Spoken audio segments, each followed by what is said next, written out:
ত্রিনাদিকে। ধন্যবাদ ত্রিনাদিকে। তো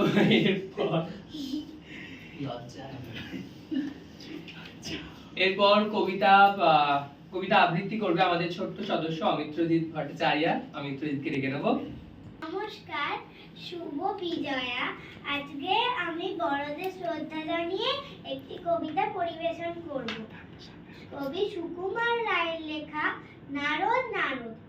হ্যাঁ রে তুই নাকি কাল সাদাকে বলেছিলি না, আর সেদিন নাকি রাত্রি জুড়ে নাক ডেকেছিস বিচ্ছি সুরে। আর তোদের পোষা বেড়ালগুলো শুনছি নাকি বেজায় হলো। আর এই যে শুনি তোদের বাড়ি কেউ নাকি রাখে না দাড়ি। কেন রে বেটা স্টুপিড, ঠেঙিয়ে তোরে করবো ঢিক। চপড়াও তুমি স্পিডটি নয়, মারবো রেগে পটাপট। ফের যদি তেরাবি চোখ, কিংবা আবার করবি রোগ, কিংবা যদি অমনি করে মিথ্যা মিথ্যে চেঁচাস জোরে। আই ডোন্ট কেয়ার কেন করি, জানিস আমি স্যান্ড করি। হ্যাঁ তা তো সত্যি বটে, আমি তো চটিনি মতে। মিথ্যে কেন করতে হবে, ভেরি ভেরি সরি। মশলা খাবি সেই খেতে বল।